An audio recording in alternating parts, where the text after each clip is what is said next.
విసిగిపోయాను. చాలా బాధ ఎక్కువైపోయింది, భయం ఎక్కువైంది. ఇక తట్టుకోలేక ఇంకొకటే ఒక మార్గం అనుకున్నాను, చచ్చిపోవాలని. ఎడ్వర్డ్ విలియమ్స్ ఎందుకు అలాంటి నిర్ణయం తీసుకున్నాడు? అతని ఆలోచనలు చెడు మార్గంలో పయనించడానికి అతను ఎంచుకున్న మార్గమే కారణం. ఎడ్వర్డ్ జన్మించినప్పుడు అతని తల్లిదండ్రులు అతన్ని దేవుని సేవకు అంకితం చేశారు. స్కూల్లో అతడు ఎంతో క్రమశిక్షణ కలిగిన విద్యార్థి. అయితే అతను కాలేజీకి వచ్చేసరికి తల్లిదండ్రులకు ఇచ్చిన మాటకు వ్యతిరేకంగా నడవటం ప్రారంభించాడు. సినిమాలకు వెళ్ళటం, ఆ తర్వాత సిగరెట్లు తాగటం, మందు తాగటం, ఆ తర్వాత చివరికి ఇంజెక్షన్స్ తీసుకోవడం మొదలుపెట్టాను. డ్రగ్స్ కొనాలంటే అతనికి డబ్బు కావాలి. అందుకోసం అతను అప్పటి వరకు చేయని పనులకు పాల్పడ్డాడు. వాళ్ల నాన్న పర్సులోంచి డబ్బులు కొట్టేయటం మొదలుపెట్టాడు. మమ్మీ ఆ రోజు రాత్రి నన్ను బయటికి తీసుకెళ్ళి కూర్చోబెట్టి అడుగుతా ఉంది, 20 రూపాయలు ఎవరు తీసుకున్నారని. మొదట నాకు తెలీదమ్మా అని చెప్తా ఉన్నాను. కొద్దిసేపు నాకు చెప్పు అని అన్నప్పుడు ఇక నేను ఒప్పుకోవాల్సి వచ్చింది. ఎందుకనంటే మమ్మీ బాగా ఏడుస్తుంది. ఇంకప్పుడు ఒప్పుకున్నాను, అవునమ్మా నేనే అని. ఆ తర్వాత మమ్మీ నన్ను క్షమించు అని అంటే, నేను నిన్ను క్షమిస్తే నీ సమస్య పోద్దా అని ప్రశ్న వేస్తే నాకు చాలా ఆశ్చర్యం అనిపించింది. మమ్మీ ఇట్లా అంటుంది ఏంటని. అప్పుడు అన్నది, నేను క్షమిస్తే నీ సమస్య పోద్దా అని. లేదమ్మా అన్నాను. అప్పుడు యేసయ్య గురించి చెప్పింది.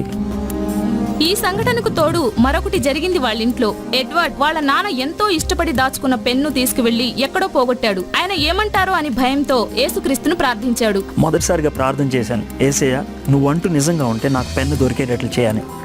ఎంతకీ దొరకలేదు. ఇక విసిగిపోయాను. చాలా బాధ ఎక్కువైపోయింది, భయం ఎక్కువైంది.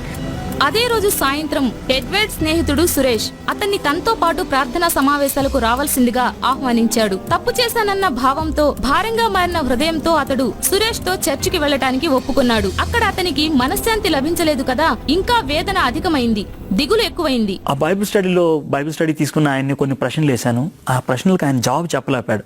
అనుకున్నాను అప్పుడు, యేసయ్య కూడా నా ప్రశ్నలకు సమాధానం ఇవ్వలేడని. ఇంటికి వస్తూ ఉన్నప్పుడు ఆలోచిస్తూ ఉన్నాను, బాధపడుతున్నాను.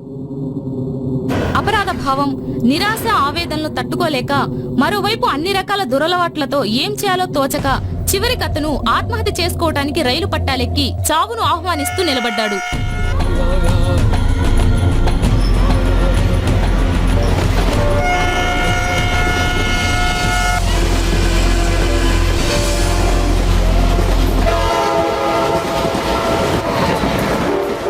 చాలా ఆశ్చర్యం.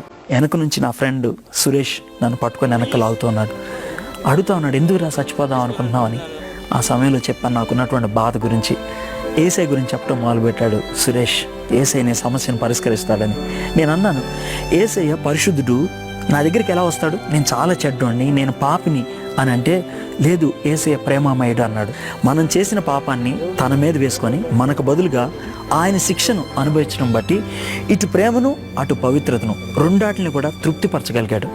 ఎప్పుడైతే సురేష్ ఈ మాటలు చెప్పాడో అప్పుడు ఆలోచించడం మొదలుపెట్టాను, నిజమే కదా, యేసయ్య మన సమస్యను పరిష్కరించగలడని. తన కష్టాలు తొలగించుకునే మార్గం దొరికిందని ఎడ్వర్డ్కి ఆ క్షణంలోనే బోధపడింది. ఆ తర్వాత నేను ప్రార్థన చేశాను. మొట్టమొదటిసారిగా యేసయ్య నేను పాపిని అని నా పాపాలు యేసయ్య దగ్గర ఒప్పుకున్నాను. ఎప్పుడైతే ఆ విధంగా ప్రార్థన చేశానో నాకు తెలియకుండా నాలోంచి బరువును ఎవరో తొలగించినట్లు నాకు అనిపించింది. గొప్ప స్వేచ్ఛను అనుభవించాను, చాలా సంతోషించాను. ఆ రోజు రాత్రి ఎడ్వర్డ్ తన ధైర్యాన్నంతా కూడగట్టుకుని వాళ్ళ నాన్నకు ఉత్తరం రాశాడు. అందులో అన్ని విషయాలు వివరంగా రాశాడు. దాన్ని వాళ్ళ నాన్న రూంలో పెట్టి వచ్చాడు. మనసు నిండా భయంతో అతను తన తండ్రి స్పందన కోసం ఉదయం వరకు వేచి ఉన్నాడు. పొద్దునే వచ్చి డాడీ నన్ను లేపుతున్నారు. చాలా భయం వేసింది, డాడీ వచ్చి నన్ను లేపుతున్నారని. డాడీ గుడ్ మార్నింగ్ అని చెప్పి నీ ఉత్తరం చదివాను అని అన్నారు. డాడీ అని అంటే, ఏం భయపడద్దు. అప్పుడు డాడీ ఒక మాట చెప్పారు, చేపలు పట్టడానికి వెళ్ళినప్పుడు ఎర్ర పోతేనే కానీ చేప దొరకదు, అదేవిధంగా పెన్ను పోయింది కానీ నువ్వు నాకు దొరికావు అని చెప్తే నాకు చాలా సంతోషం వేసింది. నిజంగా యేసయ్య నా జీవితంలో అప్పటి నుంచి పనిచేస్తున్నాడని నాకు అర్థమైంది. మేనేజ్మెంట్ కోర్సును పూర్తి చేసిన ఎడ్వర్డ్ ఓ కంపెనీలో చేరాడు. అయితే దేవునికి తన జీవితం పట్ల వేరే ప్రణాళిక ఉందని అతనికి తొందరలోనే అర్థమైంది. దేవుడు నాలో ఒక భారాన్ని పెట్టాడు, పరిచర్య చేయాలి, పరిపూర్ణ పరిచర్య చేయాలని. అయితే ఇంకో పక్కన ఉద్యోగం చేస్తున్నాను. ఈ రెండింటి మధ్యన చాలా కాలం తబ్బిబ్బు అవుతూ ఉండేవాడిని. ఏది చేయాలి, ఏది చేయకూడదని. 1989 సంవత్సరంలో దేవుడు ఖచ్చితంగా నువ్వు నాకు కావాలి అని అడిగినప్పుడు నేను పరిపూర్ణ సేవకు నా జీవితాన్ని సమర్పించుకున్నాను. 1990లో UESI అనే సంస్థలో నేను పరిపూర్ణ సేవకు జాయిన్ అయ్యాను. South Asia institute of advance Christian studies లో థియాలజీని అభ్యసించాడు ఎడ్వర్డ్. చివరికి అతడు బెంగళూరులో స్థిరపడ్డాడు. అతనికి భార్య క్రిస్టి, 2 అమ్మాయిలు ఉన్నారు. CBN ద్వారా తెలుగులో వారం వారం ప్రసారం చేస్తున్న టీవీ కార్యక్రమం నిరీక్షణ ద్వారా ఎడ్వర్డ్ విలియమ్స్ అందరికీ సుపరిచితం. ఆయన చొరవ, ఉత్సాహం వల్ల ఎందరో తమ జీవితాల్ని మెరుగుపరుచుకుని యేసుక్రీస్తు కృపకు పాత్రులయ్యారు. మీ ఎడ్వర్డ్ విలియమ్స్ కొన్నిసార్లు మన విషయముల పట్ల మనం సునిశ్చితంగా మనం ఎంతగా దేవునికి సమర్పించుకుంటే దేవుడు మనల్ని అంతగా ఆశీర్వదిస్తాడని నేను జీవితంలో నేర్చుకోగలిగాను. నా జీవితాన్ని ఒకసారి కనుక నేను చూసినట్లయితే, నేను ఎప్పుడైతే దేవునికి ఎక్కువగా నన్ను నేను అప్పగించుకున్నాను, దేవుని వాక్యానికి ఎప్పుడైతే విధేయత చూపించానో దేవుడు నన్ను అప్పుడు ఎక్కువగా ఆశీర్వదించాడు. అవిధేయతతో దేవునికి దూరం అవుతున్నప్పుడు దేవుడు వేరు పద్ధతుల ద్వారా దేవుడు తన దగ్గరికి తెచ్చుకోవడానికి ప్రయత్నం చేశాడు. కొన్నిసార్లు క్రమశిక్షణ పద్ధతిని ఉపయోగించాడు. కానీ ఎప్పుడైతే దగ్గరికి వచ్చానో, విధేయత చూపించానో ఆశీర్వదించాడు.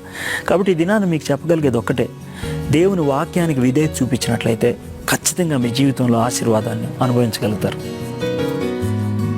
ఎడ్వర్డ్ తన జీవితంలో ముఖ్యమైన గుణపాఠాన్ని కష్టపడే నేర్చుకున్నాడు. ఆయన తన అనుభవాల్ని, ఆశీర్వాదాల్ని ఇతరులతో పంచుకుంటున్నాడు. చివరికి తన తల్లిదండ్రుల ప్రమాణాన్ని ఆయన నిజం చేశాడు. దేవుని బిడ్డలమైన మనం ఒకేసారి 2 లోకాలలో జీవిస్తున్నాము.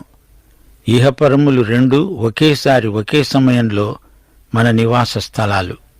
అక్కడ ఇక్కడ ఉంటూ సమతౌల్యం పాటించగలిగితే